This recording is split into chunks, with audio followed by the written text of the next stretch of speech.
সবকটারই টাইমিংটা চেক করতে হবে। জানা তো যাবে সে কে, যে মাঝপথে রেস ছেড়ে আবার জয়েন করেছে। পুরবি,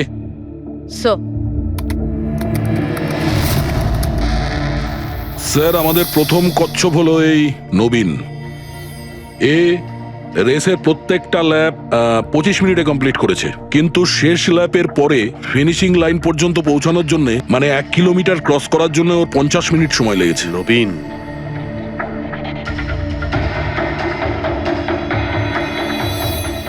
আর স্যার এই মুক্তি, এর টাইম তো রেকর্ডই হয়নি। 15 থেকে 20 কিলোমিটারের মাঝের ধাপ। তাহলে এ হলো দ্বিতীয় সাসপেক্ট।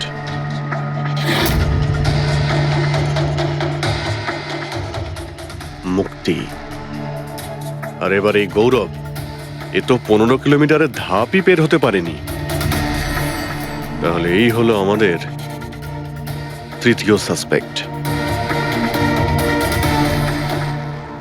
স্যার বাকি সবার টাইমিং তো মোটামুটি ঠিকঠাকই আছে।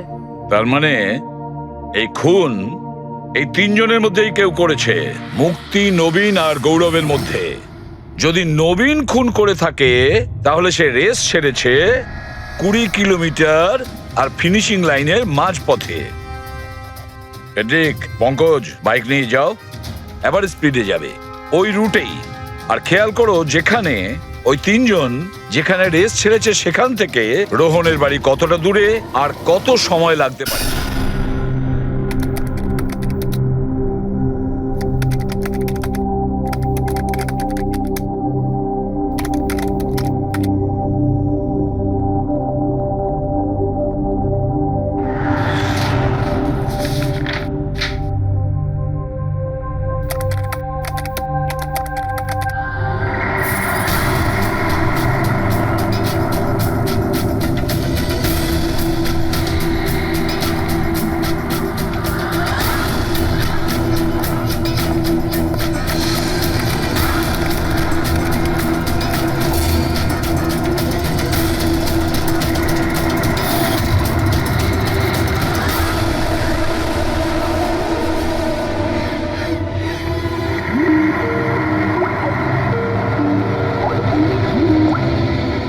স্যার, আমি আপনাকেই ফোন করতে যাচ্ছিলাম। তোমার আর কতক্ষণ লাগবে?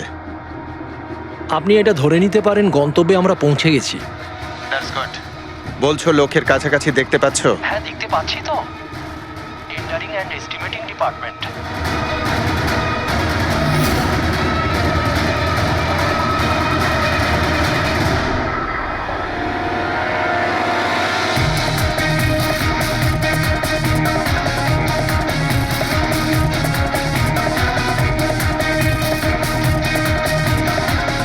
আর ওই লোকটার নাম খুব শিগগিরই আমি আপনাকে বলে দেবো। Hello Rohan, hello hello Rohan.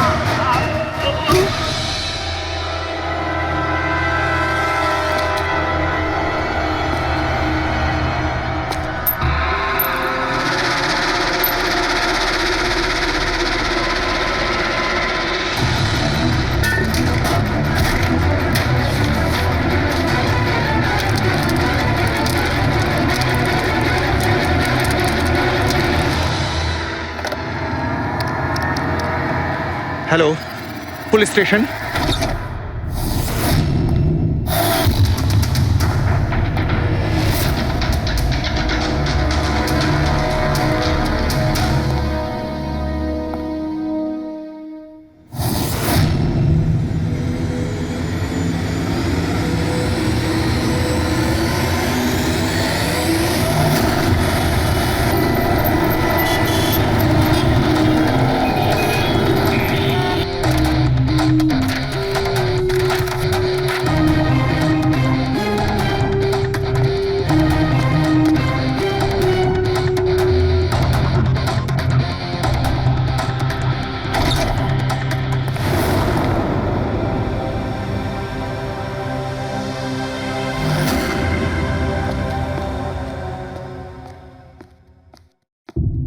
Good afternoon, doctor Salunke. কি গুড আফটারনুন।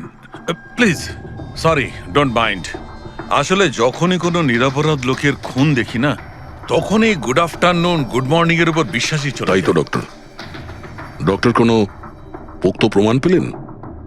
আপাতত এই ল্যাপটপের চার্জারটা তার, এটা দিয়েই শ্বাসরোধ করা হয়েছে এর। আর এর মৃত্যুর সময় হচ্ছে সকাল 9টা থেকে 9:30টার মধ্যে। আর হ্যাঁ, লাশের পাশে এই মোবাইলটা পাওয়া গেছে। হয়তো এটা আমাদের কোনো সাহায্য করবে। আর ওই বাকি প্রমাণগুলো যার ব্যাপারে ইন্সপেক্টর সমীর বলছিলেন? স্যার, স্যার রোহনের ডায়েরি এই দেখুন, পুরোটাই পুড়ে গেছে, ছাই হয়ে গেছে। তবে এই ডায়েরিটার সঙ্গে অনেক ডকুমেন্টসও ছিল, সেগুলোও পুড়ে গেছে। বুঝতেই পারছি না যে ওই ডকুমেন্টস এমন কি ছিল। নিশ্চয়ই এর মধ্যে এমন কিছু ছিল যার জন্য ওই খুনি প্রবলেমে পড়তো, তাই প্রমাণ জ্বালিয়ে দিয়েছে আর এই রোহনকেও মেরে দিয়েছে। স্যার, হ্যাঁ, এই হার্ড ডিস্কটা আমি এখানেই পেয়েছিলাম, ক্রাইম সিনে।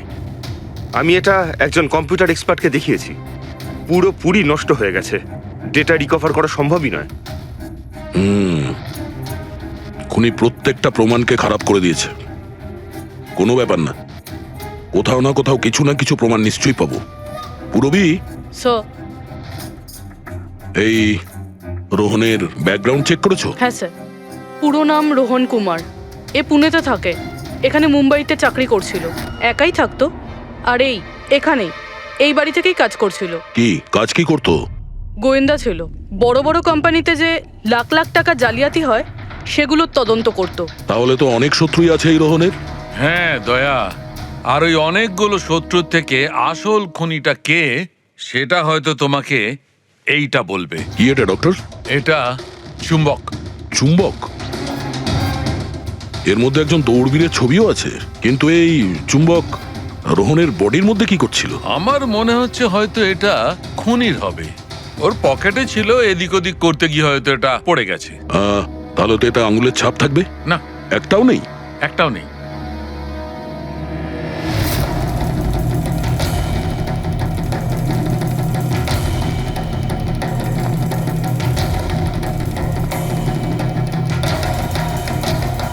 খুনি মনে হয় এখান থেকে এসছে। পুরবি, স্যার, এই রোহন এই মুহূর্তে কার জন্য কাজ করছিল? স্যার ডিএনডি বিল্ডকম লিমিটেডের জন্য। BND Buildcom limited? এটা তো ইঞ্জিনিয়ারিং আর কনস্ট্রাকশনের 1 নম্বর কোম্পানি শহরের। হ্যাঁ স্যার, এই দেখুন, এই ভাঙা হার্ড ডিস্কটার উপরেও ওই কোম্পানিটারই স্টিকার লাগানো রয়েছে। আর মারা যাওয়ার ঠিক আগে এই রোহন এই কোম্পানির সিইও মিস্টার হিতেশের সাথে ভিডিও কলে ছিল। আর স্যার এই লোকাল পুলিশ স্টেশনেই হিতেশে কমপ্লেন করেছিল।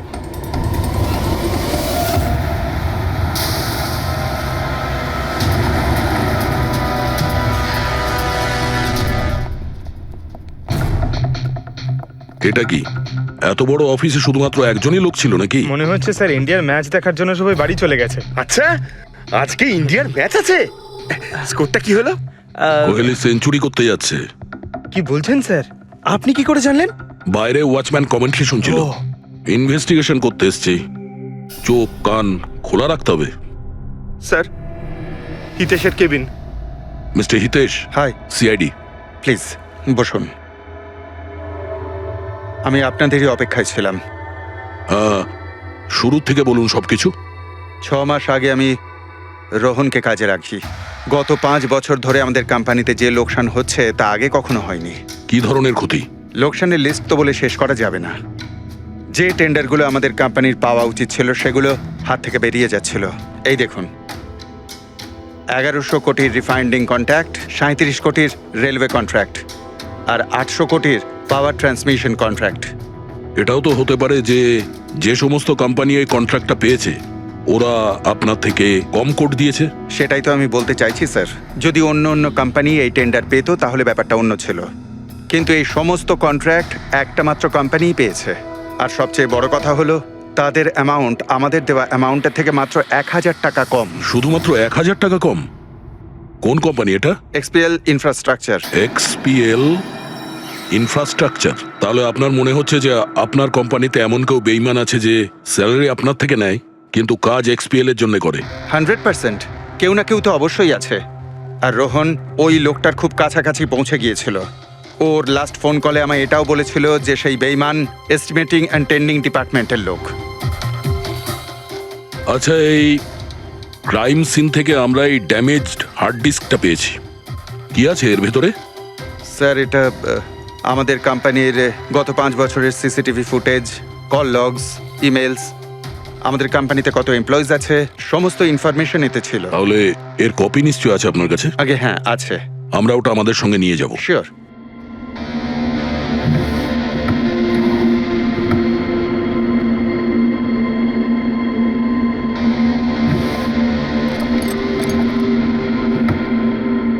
হয়তো হার্ড ডিস্কটা চুরি হয়ে গেছে। আমি এখানেই রেখেছিলাম হার্ড ডিস্কটা। কি? আপনার কেবিনের ভেতর থেকে কোনো জিনিস কি করে চুরি হয়? হয়তো আমার অনুপস্থিতিতে কেউ এসেছিল আর এখান থেকে। কিন্তু আপনার অফিসে সিসিটিভি ক্যামেরা লাগানো নেই কেন? কখনো দরকারই পড়েনি স্যার। প্রয়োজন বলে আসে না, এখন পড়লো তো প্রয়োজন। Sorry sir. আর হ্যাঁ মিস্টার হিতেশ, আপনার কোম্পানিতে যত এস্টিমেটিং আর টেন্ডারিং ডিপার্টমেন্ট আছে, যত লোক আছে, আমরা তাদের সঙ্গে কথা বলবো। স্যার আজকে ওই ডিপার্টমেন্টের কোনো এমপ্লয়ি কাজে আসেনি। কেন? সবাইকে ছুটিতে গেছে?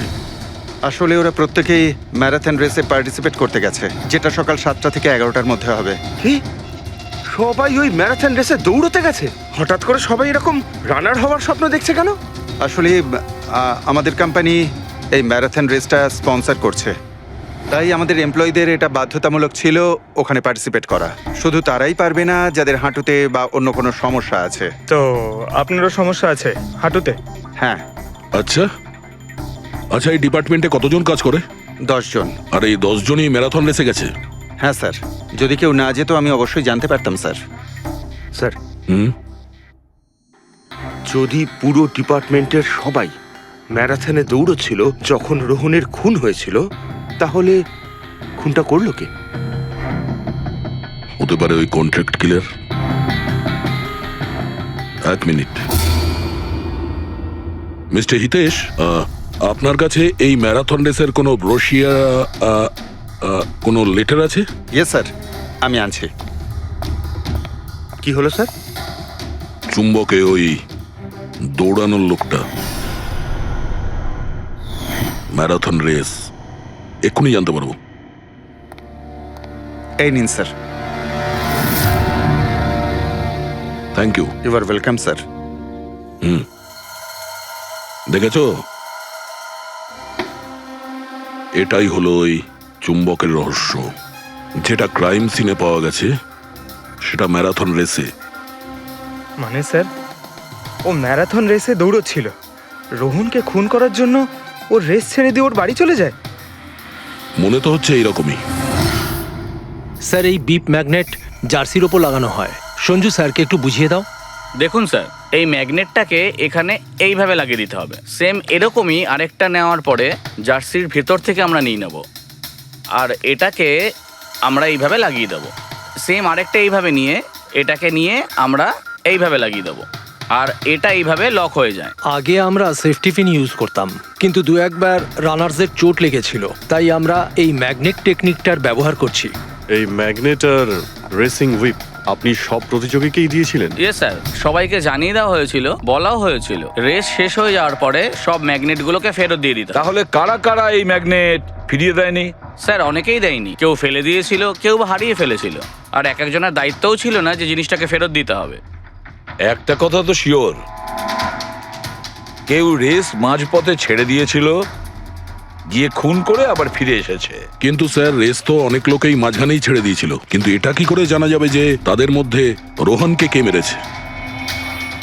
ওই 10 জনের মধ্যেই কেউ হবে যারা ক্যান্টিন ডিপার্টমেন্ট আর এস্টিমেটিং ডিপার্টমেন্টে কাজ করছিল।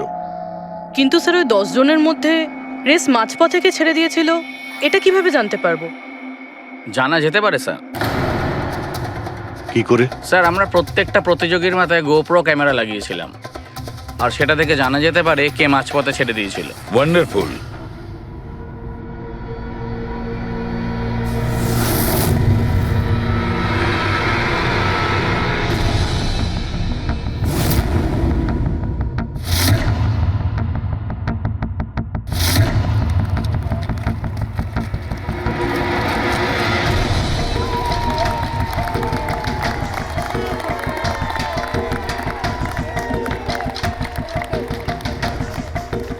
নবীন, এই রেসটা তোকেই জিততে হবে।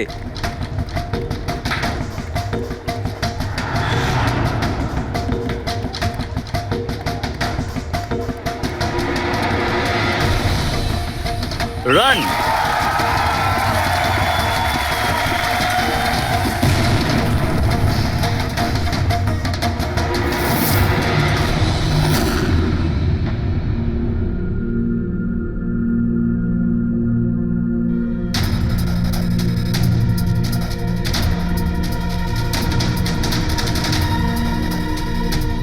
এই চারটে স্ক্রিন এগুলো ব্ল্যাঙ্ক কেন?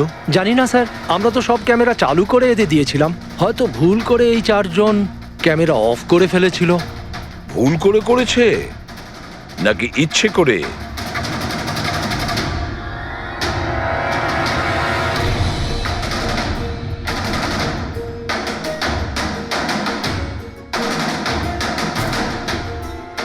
এদের মোটিভটা কি বুঝে উঠতে পারছি না। এরা কি করতে চাইছিল?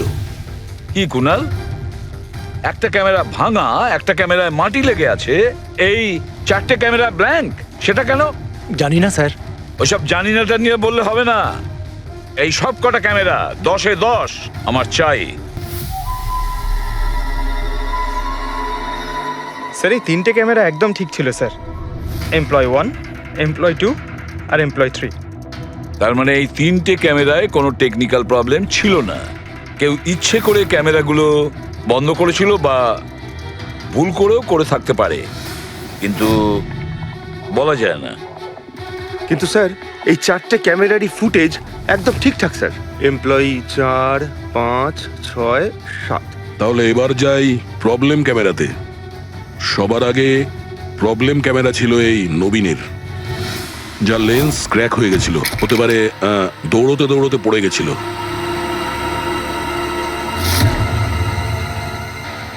হ্যাঁ, আর স্যার দ্বিতীয় প্রবলেমের ক্যামেরা মুক্তিরটা, যে রেসের মাঝখানে দাঁড়িয়ে নিজের জুতোর ফিতে বাজছিল। হ্যাঁ, তারপরে ফিতে বাঁধার পরে ওই হাতটাই নিজের লেন্সে লাগায় আর লেন্সে সমস্ত পিকচারটাই ঝাপসা হয়ে যায়। কিন্তু স্যার এই মাটি ইচ্ছে করে লাগিয়েছে নাকি ভুল করে?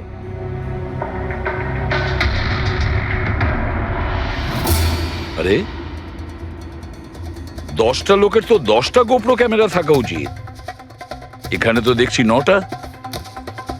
গৌরবের ক্যামেরাটা কি হলো, সেটা কোথায়? স্যার ওই ক্যামেরাটা হারিয়ে গেছে, গৌরব ওটা ফেরত দেয়নি। তাহলে স্যার এই গৌরবই খুনি, ওকে ধরে ফেলা উচিত। না পঙ্কজ, যেভাবে হয় না। হতে পারে গৌরব ক্যামেরাটা ফেরত দিতে ভুলে গেছে। আমাদের এটা ভাবতে হবে যে খুনি এই সময়টাই কেন বেছে নিল ম্যারাথন রেসের টাইমে খুন করার জন্য। ও তো চাইলে যে কোনো সময় খুন করতে পারতো, যে কোনো জায়গায় পারতো। হ্যাঁ, অ্যালিবাইয়ের জন্য স্যার, যাতে ধরা পড়লে খুনি বলতে পারে যে রোহনকে খুনের সময় ও তো ম্যারাথনে পার্টিসিপেট করেছিল। হ্যাঁ, সেই জন্য ও রেসেও পার্টিসিপেট করেছিল আর রেস কমপ্লিট করেছিল। তার মানে স্যার রেসকে মাঝখান থেকে ছেড়ে ও চলে গেছিল, তারপরে গিয়ে খুন করলো, আর খুন করার পরে এসে রেস আবার শেষ করলো। এক্স্যাক্টলি। কিন্তু স্যার এই ফুটেজ থেকে কিভাবে জানতে পারবো কে রেস ছেড়ে চলে গেছে, খুন করেছে, আবার রেস জয়েন করেছে? স্যার এই ব্যাপারটা আপনি টাইমিং চিপ থেকে জানতে পারবেন। টাইমিং চিপটা আবার কি? আজকাল ম্যারাথন রেসে বিজেতা কে জানার জন্য RFIDর ব্যবহার করা হয়। RFID মানে রেডিও ফ্রিকোয়েন্সি আইডেন্টিফিকেশন। আগে হ্যাঁ। ও, এই টেকনিক থেকে একটা জিনিস জানা যেতে পারে যে একজন রানারের প্রত্যেকটা ল্যাব কমপ্লিট করতে কত সময় লেগেছে। RFID, radio frequency identification. Sir এটাই হলো চিপ, আর এটা রেসের ম্যাট, আর এটাই RFID টেকনিকে চলে। দেখুন স্যার। ও, তার মানে রেস শুরু হতেই যখন কোনো রানার এটা ক্রস করে তখন এর টাইমিংটা ওই মুহূর্তে শুরু হয়ে যায়। একদম স্যার, অফিসের কার্ডের মতন স্যার। ঠিক আছে, এটা তো বুঝতে পারলাম, কিন্তু এটা কি জানতে পারা যাবে যে কেউ রেস মাঝপথে ছেড়ে দেয় আর পরে আবার এসে জয়েন করে? এরও উপায় আছে স্যার। স্যার এই ম্যারাথন রেস 31 কিলোমিটারের হয়। এতে 4টে ভাগ, প্রথমটা 5, দ্বিতীয়টা 10, তৃতীয় 15, চতুর্থ 20। চতুর্থ পর্যায় থেকে ফিনিশিং লাইনের দূরত্ব কম করে 1 কিলোমিটার স্যার। তার মানে সব মিলিয়ে 6টা প্যাড। স্টার্টিং লাইনের প্রথম প্যাড আর ফিনিশিং লাইনের 6 নম্বর প্যাড। মাঝখানে 4টে থাকছে, 4টে ধাপ, 4টে প্যাড। যখন কোনো প্রতিযোগীর পা ওই প্যাডের মধ্যে পড়ে তখন আমরা বুঝতে পারি ওই রানার কত টাইমটা নিয়েছে। তাহলে কে রেস মাঝপথে ছেড়েছিল আর কে ছেড়ে যায়নি এটা জানা গেলে এটাও জানা যাবে যে একটা ধাপ থেকে আরেকটা ধাপে যাওয়ার সময় কোন রানারের সব থেকে বেশি সময় লেগেছিল। সবকটারই টাইমিংটা চেক করতে হবে। জানা তো যাবে সে কে যে মাঝপথে রেস ছেড়ে আবার জয়েন করেছে। পুরবি, সো স্যার আমাদের প্রথম কচ্ছপ হলো এই নবীন। এ রেসের প্রত্যেকটা ল্যাপ 25 মিনিটে কমপ্লিট করেছে, কিন্তু শেষ ল্যাপের পরে ফিনিশিং লাইন পর্যন্ত পৌঁছানোর জন্য, মানে 1 কিলোমিটার ক্রস করার জন্য ওর 50 মিনিট সময় লেগেছে। নবীন,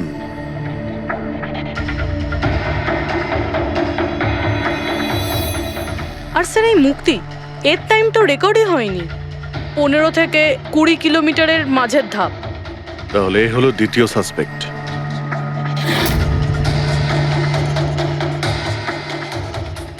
মুক্তি। আর এবার এই গৌরব, এ তো 15 কিলোমিটারের ধাপই বের হতে পারেনি। তাহলে এই হলো আমাদের তৃতীয় সাসপেক্ট। স্যার বাকি সবার টাইমিং তো মোটামুটি ঠিকঠাকই আছে। তার মানে এই খুন এই 3 জনের মধ্যেই কেউ করেছে, মুক্তি, নবীন আর গৌরবের মধ্যে। যদি নবীন খুন করে থাকে তাহলে সে রেস ছেড়েছে 20 কিলোমিটার আর ফিনিশিং লাইনের মাঝপথে। পেড্রিক, পঙ্কজ, বাইক নিয়ে যাও, এবার স্পিডে যাবে ওই রুটেই। আর খেয়াল করো যেখানে ওই 3 জন যেখানে রেস ছেড়েছে সেখান থেকে রোহনের বাড়ি কতটা দূরে আর কত সময় লাগবে।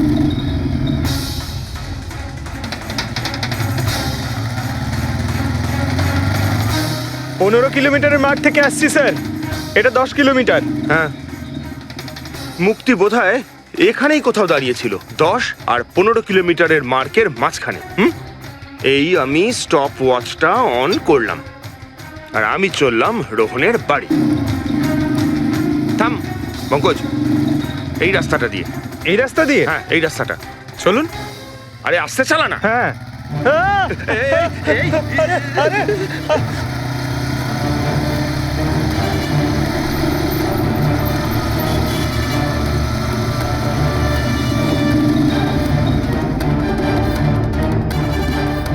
এই দেখুন রোহনের বাড়ি। মুক্তি নিশ্চয়ই রোহনের ঘরে পিছনের জানলা দিয়ে ঢুকেছিল।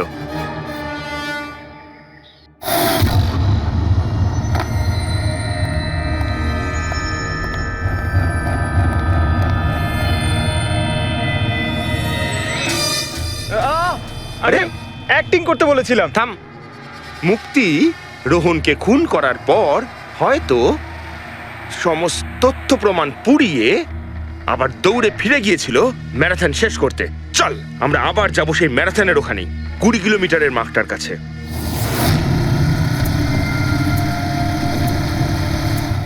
স্টপ ওয়াচে টাইম দেখে নিন স্যার। 26 মিনিট।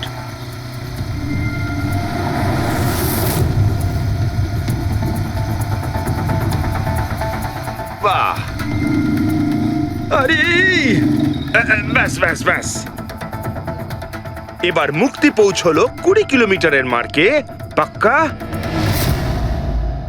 30 মিনিট পরে।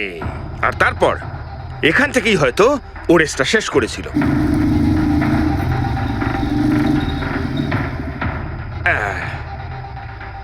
এবার শোন, গৌরব যদি খুন করে থাকে তাহলে ও রেসটা এখানেই ছেড়েছিল, 10 আর 15 কিলোমিটার মার্কের মাঝামাঝি। এই আমি স্টপ ওয়াচ অন করলাম, এবার যাব আমরা রোহনের বাড়ি। চলো। চল।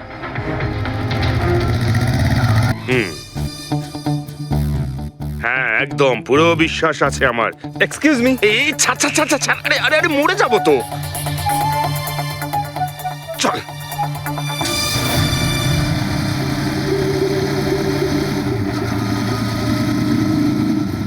ব্যাস।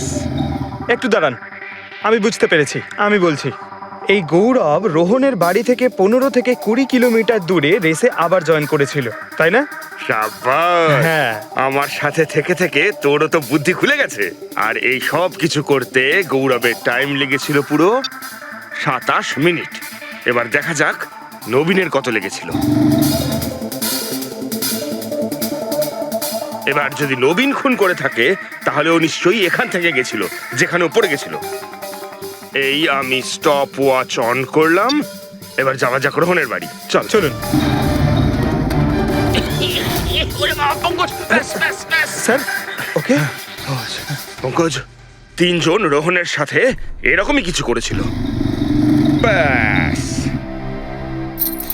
রোহনকে খুন করে নবীন এইখানে এসে পৌঁছেছিল ফিনিশিং লাইনের সামনে, যেখানে ও ক্যামেরাটা দ্বিতীয়বারের জন্য সরিয়েছিল। আর এই সব কিছু করতে ওর লেগেছিল হয়তো 48 মিনিট।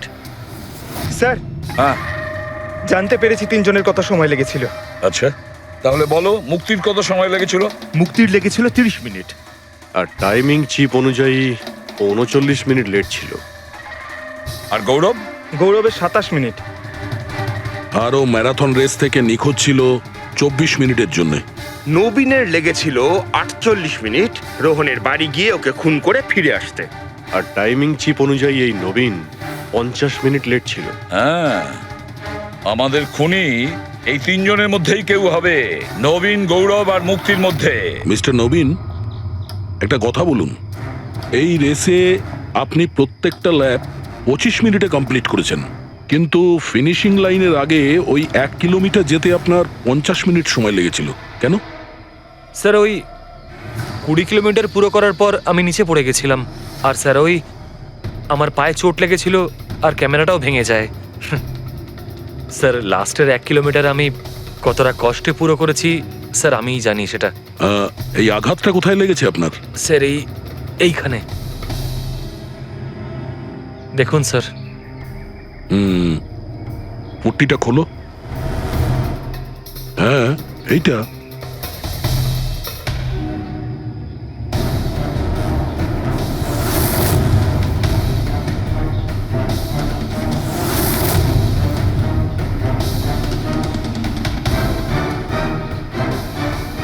স্যার, এবার আপনার বিশ্বাস হয়েছে যে আমি কোনো দোষ করিনি? নির্দোষ যদি হও, এত ঘাবড়ে যাচ্ছ কেন?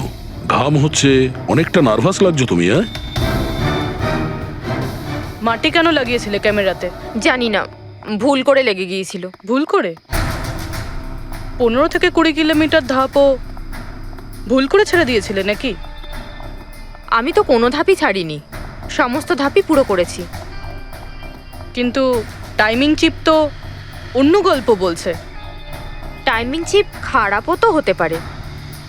আপনি একজন মেশিনের উপর বিশ্বাস করবেন নাকি একজন জীবন্ত মানুষের উপর? আচ্ছা, তোমার গোপ্রো ক্যামেরাটা কোথায় গেল? তুমি তো ওদের ওটা ফেরত দাওনি। ওটা তো হারিয়ে গেছে স্যার।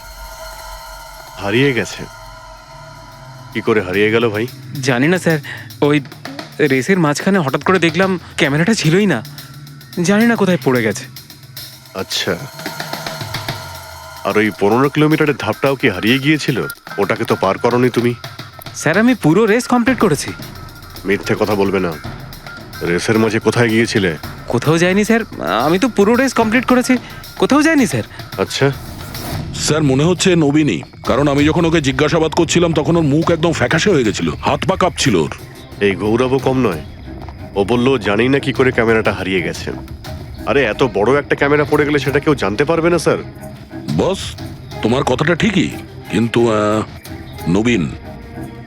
নবীনের একটু আঘাত লেগেছে না? হ্যাঁ স্যার, আঘাত তো ওর লেগেছে।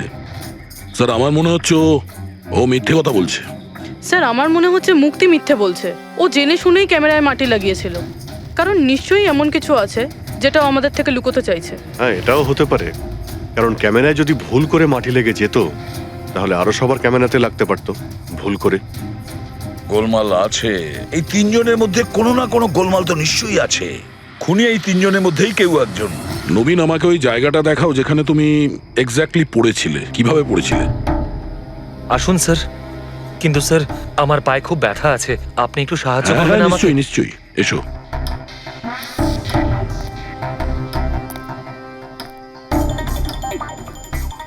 স্যার আমি এখনো বলছি আপনাকে, আপনি নিজের টাইম ওয়েস্ট করছেন। এমনটা যেন না হয় যে আসল খুনিই পালিয়ে যায়। সিআইডির হাত থেকে আজ পর্যন্ত কোনো খুনি না বেরিয়েছে না বেরোতে পারবে, নিশ্চিন্ত থাকো। হ্যাঁ, স্যার ওই যে এখানে আটকেই আমি পড়ে যাই। এখানে? হ্যাঁ স্যার, স্যার পড়ে যেতেই আমার ক্যামেরাটাও ভেঙে যায়। আচ্ছা। তারপর আমি ক্যামেরাটা আবার লাগালাম, তারপর রেস স্টার্ট করলাম। প্রচুর ব্যথা নিয়ে তুমি এই রেসটা ফিনিশ করেছো। হ্যাঁ স্যার, এখনো খুব ব্যথা। তুমি পড়েছিলে এইখানে, এই জায়গাটায়? হ্যাঁ স্যার, খুব ক্লান্ত হয়ে গেছিলাম তো, তাই খেয়াল করিনি আর পা আটকে নিচে পড়ে যাই। আচ্ছা, রেস ফিনিশ করার আগে তুমি দ্বিতীয়বার ওই ক্যামেরাটাকে সরিয়ে দিয়েছিলে কেন? আচ্ছা, ওটা তো স্যার খুব গরম লাগছিল তো, তাই মুখটা ধোয়ার জন্য আমি ক্যামেরাটা খুলে ফেলেছিলাম। কিন্তু কিছুক্ষণ পরেই আমি আবার ক্যামেরাটা লাগিয়ে নিই। রেস তো আমি তারপরেই কমপ্লিট করেছিলাম। হ্যাঁ ঠিক আছে, চলো। স্যার কিছু তো বলুন, আমরা যাচ্ছি কোথায় আসলে? তোমার হারিয়ে যাওয়া ক্যামেরা খুঁজতে। স্যার কিন্তু এত বড় জায়গাতে আমরা খুঁজবো কি করে ওই ক্যামেরাটা? প্রত্যেক ক্যামেরাতে একটা চিপ লাগানো আছে, আর এই ম্যাপ বলছে তোমার ক্যামেরা এইদিকেই আছে। চলে এসো। ম্যাম, আমি সত্যি কথাই বলছি। সত্যি তো এটাই, তুমি 10-15 কিলোমিটারের মাঝে রেস ছেড়ে দিয়েছিলে, আর তারপরে রোহনকে মেরে দিয়ে এখানে চলে এলে, এই 20 কিলোমিটারের মার্কে চলে এলে। কারণ তুমি তো জানতে এখান থেকে তোমাকে কোনো খেলোয়াড় দেখতে পাবে না। সব খেলোয়াড়রা তো তখন পিছনে। সব মিথ্যে। আপনি আমার কথা বিশ্বাস কেন করছেন না?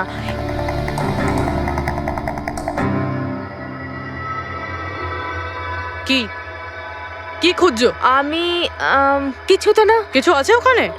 না, কিছু না। আচ্ছা, ওই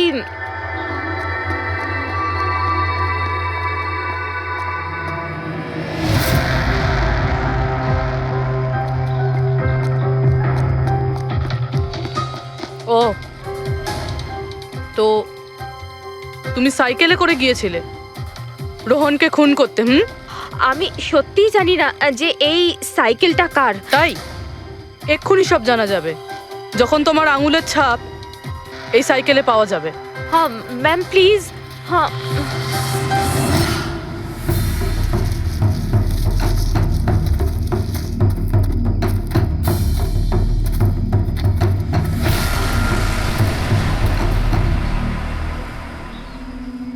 এই হলো ক্যামেরা। এটাকে পুরো ভেঙে ফেলেছো? হ্যাঁ, আমি ভাঙিনি স্যার। দুটো ক্যামেরা।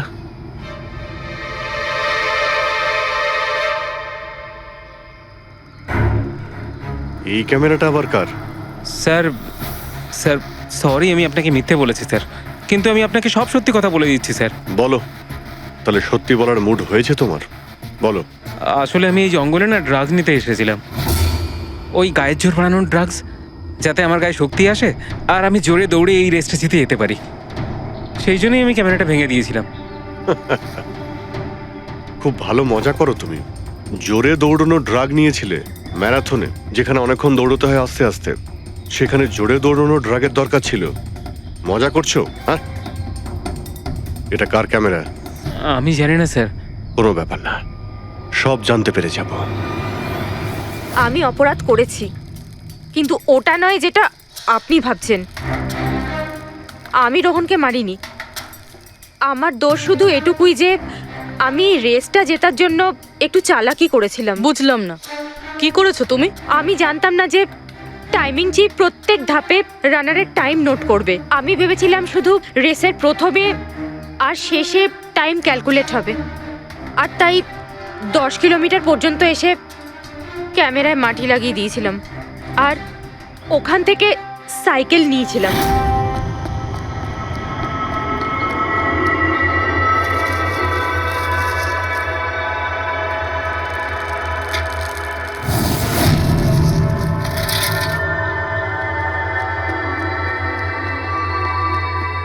কিন্তু রেস শেষ হতেই সিআইডি ওখানে চলে এলো, আর আমি ওখান থেকে সাইকেলটা সরানোর সুযোগই পাইনি। এত কিছু করেছো শুধু একটা রেস জেতার জন্য? আসলে অফিসে বেড ধরা হয়েছিল, যে আমাদের ডিপার্টমেন্টে যে রেসটা জিতবে তাকে সবাই কন্ট্রিবিউট করে 5 লাখ টাকা দেবে।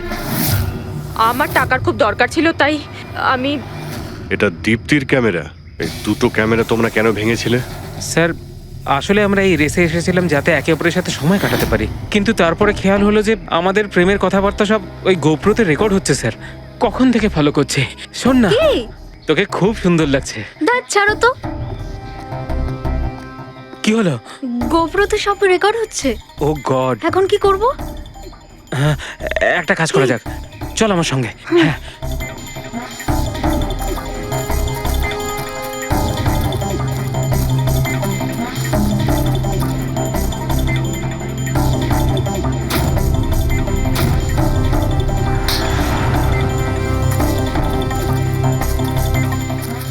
আরে তোমরা তো অদ্ভুত কাজ করেছো।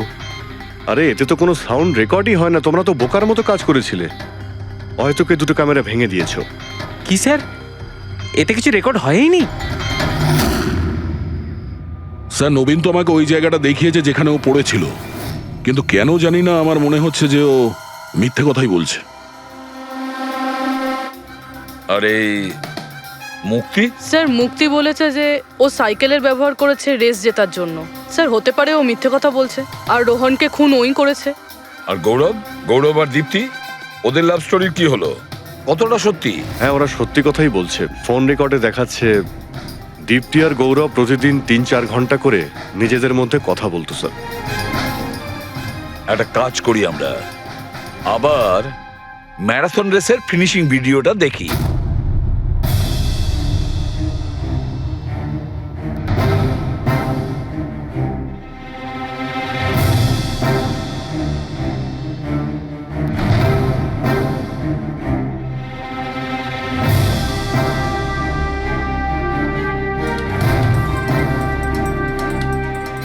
তার মানে গৌরবের ঠিক পরেই এই দীপ্তি ঢুকেছিল। দুজনে একসঙ্গেই ছিল। মনে হচ্ছে স্যার দুজনেই এই কাণ্ড করেছে। এক মিনিট অভিজিৎ, দয়া, এই ফুটেজটা দেখো। এই যে এই হলো সেই খুনি।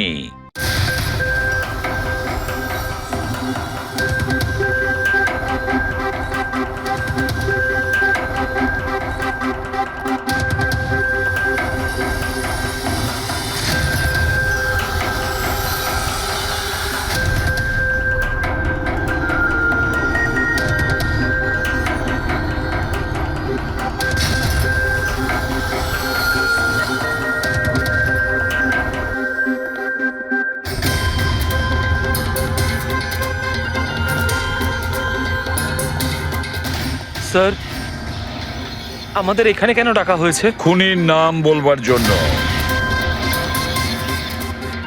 স্যার সত্যি খুনি ধরা পড়েছে?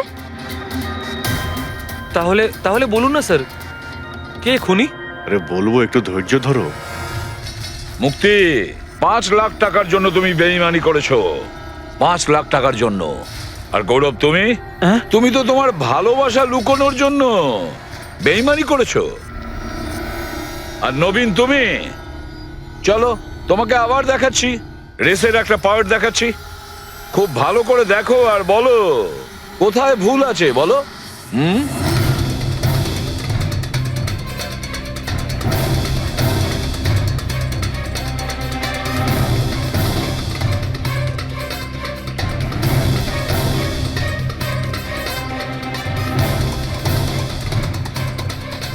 কিছুই তো নেই স্যার, সবই তো ঠিকই আছে। কোনো প্রবলেম নেই। তোমার মনে আছে তুমি বলেছিলে যে ক্যামেরাটা দ্বিতীয়বার যখন তুমি সরিয়েছিলে তারপরে তুমি মাথায় জল ঢেলেছিলে? ওটা তো স্যার খুব গরম লাগছিল, তো তাই মুখটা ধোয়ার জন্য আমি ক্যামেরাটা খুলে ফেলেছিলাম। মিথ্যে বলেছিলে তুমি, নিজের মাথায় জল ঢেলেছিলে। অথচ যখন ফিনিশিং লাইনে পৌঁছলে তখন তো তোমার ভেজা অবস্থায় থাকার কথা ছিল। কিন্তু এই ফুটেজে আমরা কি দেখতে পাচ্ছি? তুমি শুকনো অবস্থায় দৌড়চ্ছ। হয়তো জল শুকিয়ে গেছিল। বর্ষাকালে অত তাড়াতাড়ি জল শুকিয়ে গেল, অদ্ভুত ব্যাপার। তাহলে নবীন, তোমাকে আরো একটা ফুটেজ দেখাই, এই গল্পের শেষ অংশ। বলো, এটা দেখে তোমার কি মনে হচ্ছে?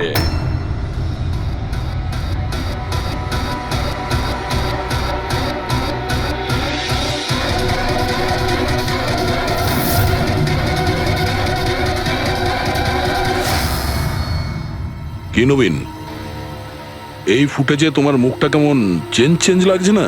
হ্যাঁ, অন্যরকম তো দেখাবেই, কারণ এই মুখটা নবীনের নয়, ওর ভাই প্রবীণের।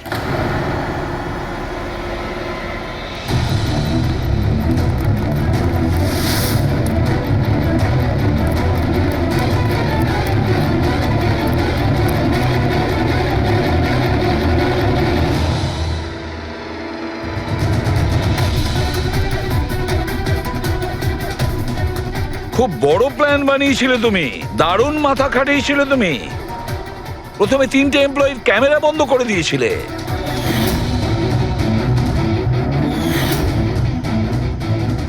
আর তারপরে নিজের গোপ্রো ক্যামেরা নিচে ফেলে দিয়েছিলে যাতে লেন্সটা ভেঙে যায়। আর তারপর নবীন নিজের ক্যামেরাটাকে খুলে পরিয়ে দিল নিজের ভাইকে, মানে প্রবীণকে।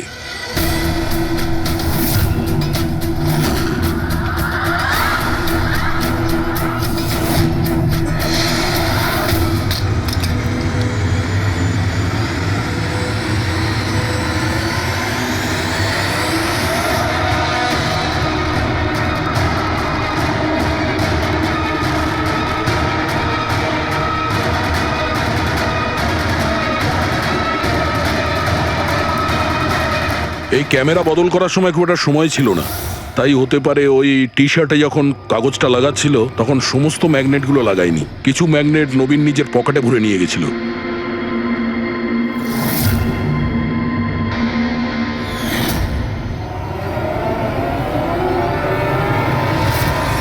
নবীন রেস ছেড়ে বেরিয়ে যায় রেইনকোট পরে, আর পৌঁছে যায় রোহনকে খুন করার জন্য।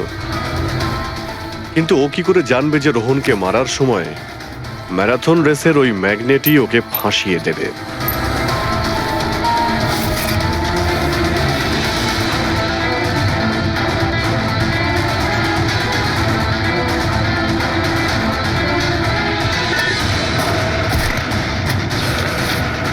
তারপর তুমি পুরো প্রমাণ নষ্ট করলে আর আবার এসে রেসে জয়েন করলে। ইচ্ছে করে নিজের পায়ে তুমি চোট লাগালে যাতে আমরা বিশ্বাস করি যে আঘাতটা সত্যি। আর তারপরে তুমি রেসটা ফিনিশ করো। তাহলে বলো। হ্যাঁ স্যার, আমি খুন করেছি রোহনকে। একদম একদম পারফেক্ট প্ল্যান ছিল, কিন্তু আমি কি করে জানবো যে আপনারা আমার থেকেও অনেক বুদ্ধিমান? প্রত্যেক অপরাধী এই ভুলটাই করে, কারণ তার মনে হয় যে সে আইনের চোখে ফাঁকি দিয়ে দেবে। এবারে বলো, ওকে কেন খুন করলে? তাড়াতাড়ি বলো। বিএনডি বিল্ডকনে হওয়া প্রত্যেকটা গন্ডগোলের পেছনে আমিই ছিলাম। আমার জন্যই প্রত্যেকটা টেন্ডার কোম্পানির হাতছাড়া হলো। আর আমি যদি রোহনকে না মারতাম তাহলে ও আমার সমস্ত রহস্য খুলে দিত। তাই আমি... লজ্জা লাগার কথা তোমার, যে থালায় খেয়েছো ওই থালায় ফুটো করেছো। আর সেই পাপ লুকোনোর জন্য তুমি রোহনকে খুন করে দিয়েছো। আইন তোমাকে কঠোরতম শাস্তি দেবে। আশা করি ততদিনে ফাঁসির অর্ডার এসে যাবে। নিয়ে যাও এদের।